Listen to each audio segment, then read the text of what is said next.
శుభకార్యాలకు పూజార్ల కోసం వెతుకుతున్నారా? ఇక నుండి అవసరం లేదు. పూజారీస్.com లో అతి తక్కువ ధరలకే పూజార్లను ముందే బుక్ చేసుకోండి. వెంటనే కాల్ చేయండి.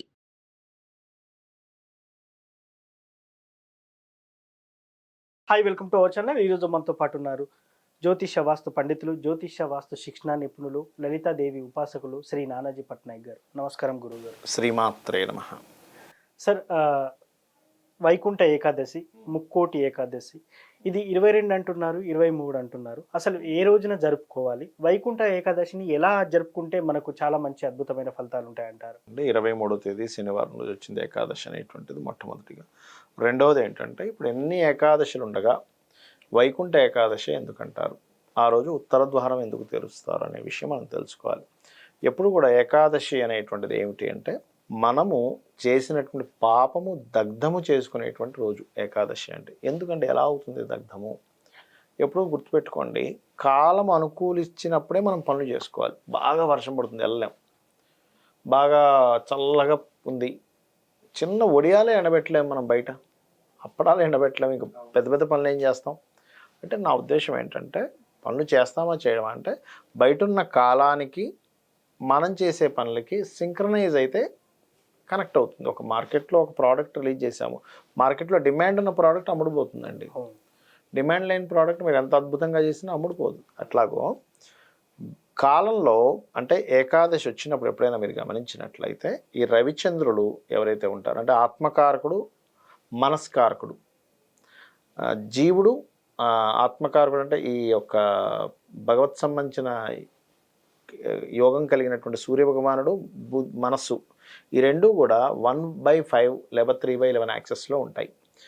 ఎప్పుడైతే ఈ కాంబినేషన్లో ఈ గ్రహాలు ఉంటాయో, ఇక్కడ జరిగే ఫలితం ఏమిటి అంటే, ఏకాదశి నాడు ఎవరైతే వాళ్ళు చక్కగా ఉదయాన్నే నిద్రలేచి ఆ విష్ణు ఆరాధన చేస్తూ ఉపవాసం ఉండి, ప్రత్యేకంగా ఉపవాసం ఉంటారో, మనకి రోగం రావడానికి గల కారణం ఏమిటంటే, ఎవరికైనా హెల్త్ ఇష్యూస్ వస్తున్నాయనుకోండి, కారణం ఏమిటంటే, ఒకటి పూర్వజంలో చేసుకునేటువంటి కర్మ, రెండవది మనం తీసుకునే ఫుడ్. రెగ్యులర్గా ఫుడ్ వేస్తూనే ఉన్నాం అనుకోండి, ఇప్పుడు ఉదయం లేచాం, టిఫిన్, మధ్యాహ్నం భోజనం, మళ్ళీ సాయంత్రం, మళ్ళీ అర్ధరాత్రి ఇంకోటి ఏదో, దీనికి రెస్ట్ ఉండదు. చాలామంది తెలియక ఏం చేస్తారంటే 12 గంటలప్పుడు, 1 గంటలప్పుడు కూడా తింటారు, 2-3 గంటలప్పుడు కూడా తినేవాళ్ళని నేను చూసా. కొత్త ఈ మధ్య వచ్చాయి. అయితే అదేమవుతుంది, మనకు ఫుడ్ ఎప్పుడైతే గ్యాప్ లేకుండా పడుతూనే ఉంటుందో, మీకు బాడీని అది సెట్ చేసుకోవడానికి టైం సరిపోదు. అది ఊడ్చాలి, లోపల మొత్తం క్లీనింగ్ ప్రాసెస్ చేసుకోవాలి, టైం ఉండదు.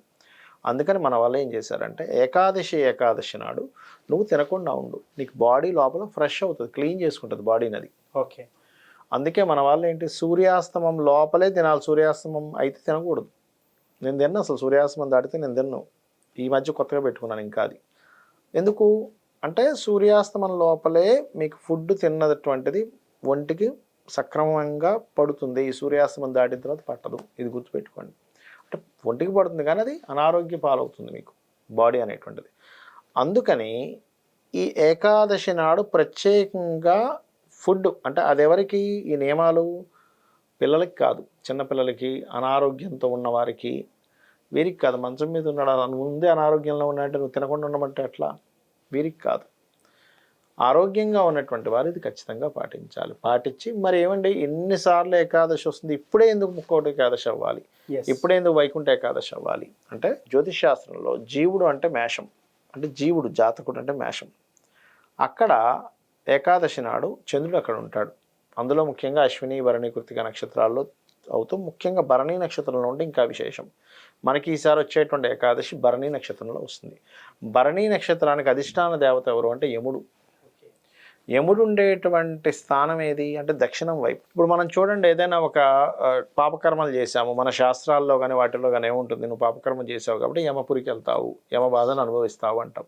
మనకి వైకుంఠ ఏకాదశి రోజు ఏం చేస్తారంటే, ఉత్తర ద్వారం మాత్రం తెరిచి ఉత్తరం నుంచి వెళ్తుంటాం మనం. అంటే దక్షిణ ద్వారం, దక్షిణం అనేది ఓపెన్ ఉండదు, ఉత్తరంలో మాత్రం ఓపెన్ అయ్యి ఉత్తరం నుంచి స్వామివారిని దర్శించుకుంటాం. ఉత్తరానికి ఎవరు అధిపతి? కుబేరుడు.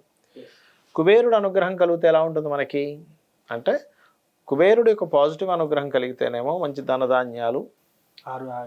ఇప్పుడు వెంకటేశ్వర స్వామి దగ్గర అంటే విష్ణువుని సందర్శించుకోవడానికి వెళ్ళేటప్పుడు కుబేరుడు అనుగ్రహం ఎలా కలుగుతుంది మనకి? పాజిటివ్గానే కలుగుతుంది. అవును, అంతే కదా. అందుకని ఉత్తర ద్వారం తెరుస్తారు. మరి దక్షిణ ద్వారం ఎందుకండి? మరి యమధర్మరాజు ఏమైనా తప్ప అంటే కాదు. అక్కడ యమధర్మరాజు నెగిటివ్ కోణం మన మీద పడిందంటే మనం యమబాధలు పడతాము, పాజిటివ్ కోణం పడితే యమబాధల నుంచి దూరం అవుతాం.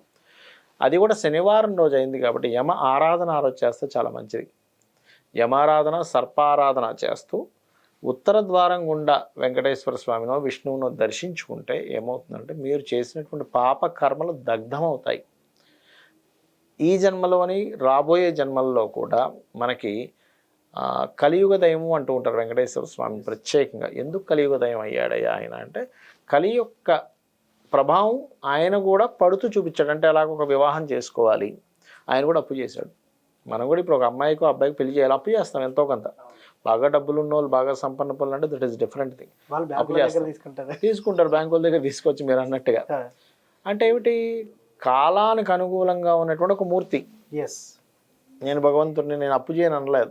అయ్యా నువ్వు ఈ కాలంలో ఉన్నటువంటిది పరిస్థితి ఇట్లా ఉంటాయి. ఇంకోటి ఏంటంటే అప్పు చేసినా నువ్వు పెళ్లి చేసుకోవాలని చెప్పడం. నా దగ్గర డబ్బులు లేవు కదా అని కూర్చోవడం కాదు. ఒక ప్రకృతి ధర్మాన్ని నువ్వు పాటించాలంటే అప్పు చేసినా సరే నువ్వు పెళ్లి చేసుకో ఫస్ట్ అని చెప్పడం. అంతేగాని నా దగ్గర డబ్బులు లేవు, నాకే సరిపోవట్లేదు, నేను ఇంకా పెళ్లి చేసుకుని ఏం చేయాలి, ఇంకెక్కడ పిల్లల్ని కనాలని ఆగిపోకు అని చెప్పడం సంకేతం. స్వామివారు అప్పు చేసుకున్నాడంటే ఓకే అది. సో ఇక్కడ ఎప్పుడైతే మనం ఈ ఏకాదశి రోజు, ముఖ్యంగా ఈ వైకుంఠ ఏకాదశి రోజు ఎవరైతే ఉత్తర ద్వారం గుండా దర్శనం చేసుకుంటారో వాళ్ళకి ధనహీనత తగ్గుతుందండి. ఓకే. ఎందుకంటే ఇక్కడ ఉత్తరం నుంచి కామన్గా వెళ్తున్నాం అనుకుంటున్నాం, అలానే కదా. ఉత్తరానికి కుబేరుడు కారకుడు, కుబేరుడు అనుగ్రహం కూడా కలుగుతుంది అక్కడ. కుబేర అనుగ్రహంతో వెంకటేశ్వర స్వామిని దర్శించుకోవడం వల్ల వాళ్ళ జన్మజాతకాల్లో ఇప్పుడు ఎవరికైనా ధనస్థానం బాగాలేదనుకోండి, 2nd house, 9th house, 5th house, 11th house affliction అవుతాయి. ఇవి ఎందుకు ఎఫ్లిక్షన్ అవుతాయి? వీళ్ళ పూర్వజన్మలో చేసిన కర్మ వల్ల. ఈ భగవత్ అనుగ్రహం గనక ఏకాదశి రోజు పడితే ఏమవుతుంది అంటే ఈ ధనుసు రాశిలో రవి ఉంటాడంటే ఈరోజు ముఖ్యంగా ధనుర్మాసం అని కూడా అంటుంటారు. అందుకే ఎప్పుడైనా ధనుసు రాశిలో రవి సంచారం జరిగేటప్పుడు ఏం జరుగుతుంది అంటే భగవత్ సంబంధించిన రాశి ధనుస్సు రాశి, ఆత్మకారకుడు రవి అక్కడ ఉంటాడు, ప్రత్యక్ష దైవం రవి అక్కడ ఉంటాడు. ఎప్పుడైతే తన రాశి నుంచి 5 రాసులు దాటి ఇక్కడికి వచ్చినప్పుడు జీవుణ్ణి తరింపజేస్తాడు. కాలం జీవుణ్ణి తరింపజేసే కాలం. జీవుణ్ణి తరింపజేసే కాలంలో మీరు వెంకటేశ్వర స్వామి దర్శనం చేసుకుంటే మీరు తరింపబడతారు. అందుకని వైకుంఠ ఏకాదశి జరుపుకుంటాం మనం. సార్ నాకు ఒక చిన్న సందేహం, జాతకాలతో సంబంధం లేకుండా స్వామివారి అనుగ్రహం పొందొచ్చు అంటారా మీరు చెప్పిన దాని ప్రకారం? ఒక విషయం అండి, ఇక్కడ జాతకం సంబంధం ఉంది సంబంధం లేదు కాదు, ఇక్కడ మీరు అర్థం కావట్లేదు. ఇంకో క్లారిటీగా చెప్తాను చూడండి. కొంతమంది దరిద్రహీనతతోనే బాధపడతారు, ఇంకొంతమంది కుబేరులుగా ఉంటారు. సో వీళ్ళు చేసిన వీళ్ళకి ఫలితం అట్లా, దానికి జాతకంతో సంబంధం లేదు, వాడికి దరిద్రం అంది పోతుంది అంతే. అయితే ఇక్కడ ఎట్లాగా అంటే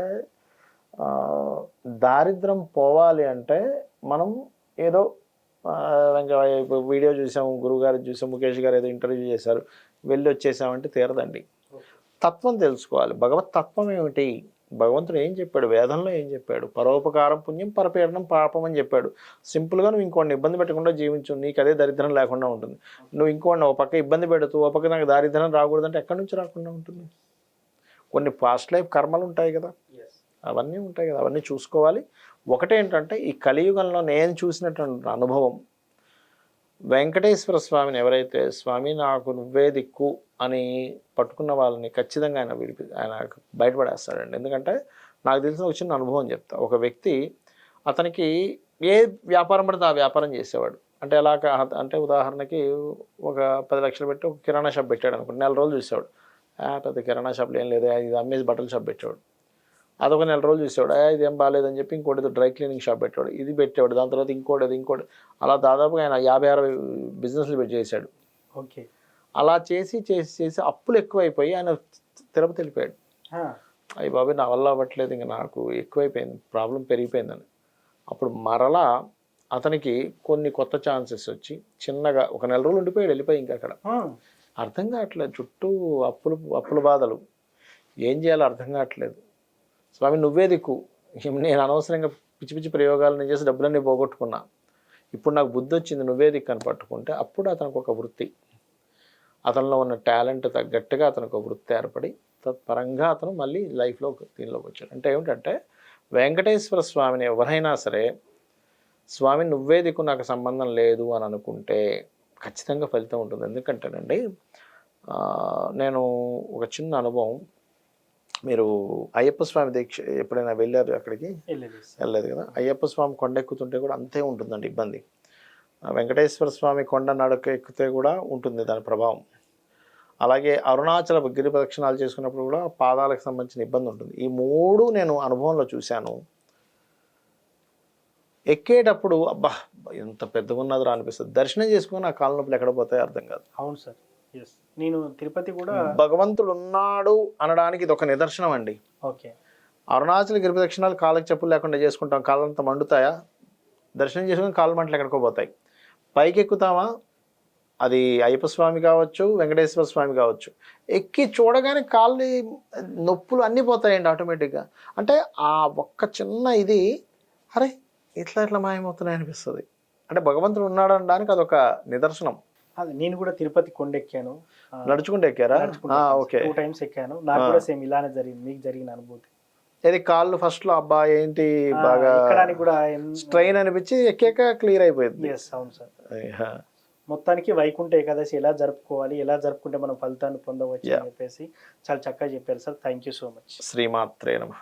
చూశారు కదా, వైకుంఠ ఏకాదశిని ఎలా జరుపుకుంటే అద్భుతమైన ఫలితాలు ఉంటాయని గురువు గారు చెప్పారు. ఇది వాటి కార్యక్రమం. మరో కార్యక్రమంలో మళ్ళీ కలుద్దాం. Thank you.